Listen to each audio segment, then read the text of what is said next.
Friends, तो last time अपना 7th number का जो चैप्टर था लेंस से कंप्लीट हो चुका था। ठीक है, उसके प्रॉब्लम्स भी हो चुके हैं।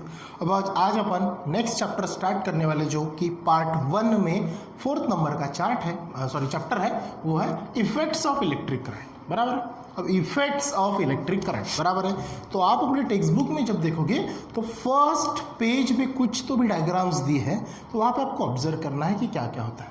वहाँ पे न जाते हुए मैं आपको सिंपल एक टेक्निक बताता हूँ। आपके घर में फ़ैन है, टीवी है, फ्रिज है, इवन जो भी गैजेट्स है, ठीक है, एक चीज़ आपने नोटिस की होंगी कि सभी के सभी इलेक्ट्रिक के ऊपर चलती है, लाइट्स है। बराबर। अब इलेक्ट्रिसिटी का पावर जैसे ही फेल होता है तो आपने एक चीज़ नोटिस की होंगी कि आपके घर में जो भी गैजेट्स हैं जो इलेक्ट्रिक के ऊपर काम करते हैं, वो अपना काम करना बंद कर देते हैं। बराबर। अब मान के चलो मैंने एग्जांपल ले लिया आपके घर का लाइट। बराबर। अब वो लाइट दीवार पे होते हुए वहां से एक वायर की मदद से बोर्ड के पास में अटैचमेंट होता है। बराबर है। और बोर्ड के ऊपर स्विच होती है। Got it. अब स्विच और लाइट दोनों के बीच में जो भी डिस्टेंस है, कम हो ज़्यादा हो तो ठीक है, जो भी हो, तो वो वायर से जुड़ा हुआ होता है। Got it. अब ये जो है मैं आपको इंट्रोडक्शन इसके लिए बता रहा हूँ क्योंकि 9th क्लास में भी आप 3rd या 4th चैप्टर में पढ़ चुके हो। आई थिंक 3rd चैप्टर में ये पढ़ चुके हो। अब वो जो वायर है बोर्ड में से लाइट तक कुछ तो भी सप्लाई करता है, और वो सप्लाई क्या, आप उसको क्या बोलते हैं, इलेक्ट्रिक करंट। बराबर है। अब वो इलेक्ट्रिक करंट के इफेक्ट्स कैसे कैसे होते हैं आपको देखना है। कभी कभार आपने उसके इफेक्ट्स भी रियलाइज किए होंगे कि किसी को अनफॉर्चुनेटली इलेक्ट्रिक शॉक लगा होगा। बराबर है। अब वो शॉक कौन से लेवल का था, कम था, ज़्यादा था, क्योंकि वो जो शॉक है कभी कभार किसी की जान भी ले लेता, तो वो भी क्या होगा, एक इलेक्ट्रिक का इफेक्ट। दूसरा, बटन अपन ने स्विच ऑन की, फैन रोटेटिंग कर रहा है, मतलब फैन को घुमाने के लिए इलेक्ट्रिसिटी की काम आ रही है, मतलब उसका भी इफेक्ट्स हुआ। Electric press, geyser, even fridge में भी 2 कंपार्टमेंट्स होते हैं, एक आपका फ्रीजर होता है, एक नीचे का पोर्शन होता है। ठीक है, तो ये सब चीज़ें जो है, इवन अभी अपन जो पढ़ाई कर रहे हैं, मोबाइल को भी आपको चार्ज करना होता है, और वो चार्ज किसकी मदद से होता है, इलेक्ट्रिसिटी, जिसको अपन इलेक्ट्रिक करंट। बराबर है। अब ये सब तो अपन ने पढ़ा है कि एक्चुअली अब इलेक्ट्रिक करंट होता क्या है। बराबर। अब आपने 9th क्लास में पढ़ा होगा कि इलेक्ट्रिक करंट मतलब क्या होता है, फ्लोइंग ऑफ इलेक्ट्रिक चार्ज। बराबर है। अब इसकी मान के चलो अगर मैं डेफिनेशन लिखता हूं तो the electric current is defined as the flow of electric charge. बराबर। ठीक है। अब इलेक्ट्रिक फ्लो ये तो भूल जाओ, थोड़ा सा एक नया वर्ड आया यहाँ पे, एक चार्ज। बराबर है। अब चार्ज को अपन क्यू ये लीटर से जानते थे, याद है 9th क्लास में। अब ये जो चार्ज था आपका क्यू, और इसका यूनिट भी था शायद, आई थिंक सी से था, ऐसा कुछ याद आ रहा है, या कूलोम था, एक साइंटिस्ट था, तो इसका यूनिट सी से अपन डिनोट करते थे।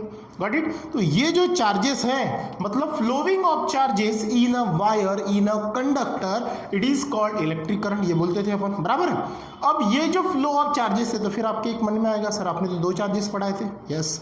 आपने अगर मान के चलो आपके घर में एक वॉच है, वॉच के पीछे एक सेल लगा होता है, ठीक है, सेल को अगर निकालो तो मान के चलो ये सेल है, तो वहाँ पे एक अपर पोर्शन और लोअर पोर्शन को आप नोटिस करना, तो यहाँ पे पॉजिटिव, यहाँ पे निगेटिव लिखा होगा। इट मीन्स दैट वो 2 टर्मिनल शो कर रहे हैं, मतलब एक पॉजिटिव टर्मिनल, दूसरा निगेटिव टर्मिनल, उसी को अपन बोलते हैं चार्ज। और वो चार्ज आप एटम के अंदर में भी पढ़े हो, पॉजिटिव है तो उसको प्रोटॉन बोलते हो, निगेटिव है तो उसको इलेक्ट्रॉन बोलते हो। Got it. उसी को फिर आगे चल के अपन अनायन, कटायन, रेडिकल्स, बराबर है, ये आगे अलग अलग नाम से जानते हैं, लेकिन अपन ये चैप्टर में चार्जेस के बारे में पढ़ेंगे कि जो अपने पास में मेनली 2 चार्जेस है, एक पॉजिटिव चार्ज और दूसरा नेगेटिव चार्ज। Got it. अब वही चार्जेस का क्या होता है, फ्लोइंग होता है, किसके अंदर से, वायर के अंदर से, मतलब कंडक्टर के अंदर से होता है। ये चीज पता आपको। तो क्या होगी इसकी definition, flow of electric charge in a conductor या फिर wire, it is called electric current. Definition समझ में आई। ठीक है। अब ये करंट फ्लो होना, या फिर आप कभी कभार ऐसे भी लिख सकते हो, द फ्लो ऑफ इलेक्ट्रॉन। ठीक है ना, चार्जेस मतलब इलेक्ट्रॉन, तो flow of electron in a wire is called as electric current. Got it. अब आपने देखो, ये चार्ज को मैं यहाँ पे लिख देता हूँ क्यू। आपने एक 9th में फॉर्मूला पढ़ा है, I is equal to Q upon T. बराबर। ये फॉर्मूला पढ़ा आपने 9th में, जो पढ़ा वो 10th में भी है थोड़ा बहुत। आप आगे चल के जो जूल्स लॉ का एक एक्सप्रेशन पढ़ेंगे उसमें ये है। ठीक है। अब यहाँ पे ये जो फॉर्मूला आपके पहचान का है, इसमें देखो यहाँ पे आपको जो I दिख रहा है इसको बोलते हैं इलेक्ट्रिक करंट। ठीक है, इलेक्ट्रिक करंट, ठीक है। इसमें Q जो दिख रहा है वो बोलते हैं अपन उसको नेट चार्ज, और इसमें जो दिख रहा है आपको T उसको बोलते हैं टाइम पीरियड, ठीक है। अब इन तीनों का अगर अपन रिलेशन ले तो आपको फॉर्मूला मिलता है I is equal to Q by T. It means that electric current is equal to net charge upon time required. तो ये फॉर्मूला अपना इनमें बढ़ चुके हो, बराबर है। अब होता कैसे क्या है, देखो मान के चलो मैंने ये वायर लिया यहाँ से लेके यहाँ तक, मतलब A पॉइंट टू B, ये कौन है आपका वायर, मैं इसको लिख देता हूँ नाम कंडक्टर, ठीक है। अब मैंने क्या किया, ये वायर, ये दोनों टर्मिनल इलेक्ट्रिक सप्लाई से जोड़ दिए।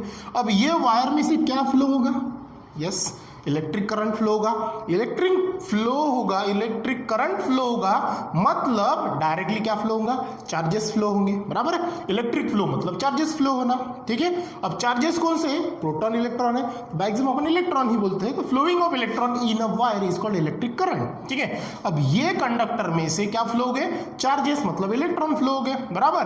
अब यहां से लेके यहां तक जाने के लिए कुछ तो समय लगेगा, ऐसे ही थोड़ी ना होगा बिना समय के। तो कंडक्टर में से क्या फ्लो होंगे, यस चार्जेस, चार्ज फ्लो होगा, और साथ में उसके लिए क्या लगेगा, टाइम रिक्वायर्ड लगेगा, टाइम पीरियड लगेगा। गॉट इट, समझ में आ रही बात। तो टाइम अगर लगता है तो कितने समय में वो वायर में से कितने अमाउंट ऑफ चार्जेस फ्लो हुआ ये निकालना, मतलब इलेक्ट्रिक करंट निकालना। समझ में आया। सो फॉर्मूला क्या बना आपका, I is equal to Q by T. समझ में आई बात। तो ये इलेक्ट्रॉन के ऊपर चार्जेस कितना हुए थे आप देखना, 9th के बुक में है, या फिर आपको जहां से मिलती है तो आप एक इलेक्ट्रॉन के ऊपर देखो, ध्यान दो, एक इलेक्ट्रॉन के ऊपर कितना चार्जेस प्रेजेंट होता है या फाइंड करके रखना, ठीक है। इसका अमाउंट कितना होता है एक इलेक्ट्रॉन के ऊपर। तो ये था आपका टोटली इलेक्ट्रॉनिक, मतलब जो इफेक्ट्स ऑफ इलेक्ट्रिक करंट है, तो वो चैप्टर का इंट्रोडक्शन। अब आप इलेक्ट्रिसिटी कहाँ कहाँ यूज़ करते हो अच्छे से आपको पता है। आज के दौर में, टेक्नोलॉजी के दौर में इलेक्ट्रिक करंट बहुत ही इसेंशियल हो गया है। इवन बहुत से लोग ऐसे हैं, सोए हुए हैं, फैन शुरू है, कूलर शुरू है, सडनली अगर इलेक्ट्रिसिटी फेल हो गई इंस्टेंटली उठ जाते हैं, बराबर। आप में से भी ऐसे बहुत सारे लोग हैं। मान के चलो सोते समय में इलेक्ट्रिसिटी कट हो गई, आपको नींद ही नहीं आती, इलेक्ट्रिसिटी के साथ में आपकी नींद भी चली जाती है, होता है ऐसा। इसका मतलब आज के दौर में अपने बॉडी के ऊपर भी, अपने हैबिटेट्स के ऊपर भी इलेक्ट्रिक करंट का क्या होता है, इफेक्ट्स होता है, ठीक है। तो आगे चल के अपन ये चैप्टर में डिटेल्स में 1 बाय 1 टॉपिक पढ़ने वाले हैं। ये था आपका इंट्रोडक्शन का टॉपिक। आप थोड़ा सा इसको 9 चैप्टर्स में जो टॉपिक्स है, जैसे मान के चलो इलेक्ट्रिक करंट का यूनिट एम्पियर है, बराबर है। तो एमीटर से मेजर करते हैं, उसका यूज देखना, वोल्ट मीटर है, रेजिस्टेंस है, उसके सिंबल दिए हैं, उसके यूज दिए हैं, ये सब आप थोड़ा सा देख लेना, क्योंकि आगे चल के आपको थोड़ा सा उसका यूज होने वाला है, ठीक है। तो नेक्स्ट वीडियोस में अपन देखेंगे ये चैप्टर को डिटेल्स में, ठीक है। So thank you.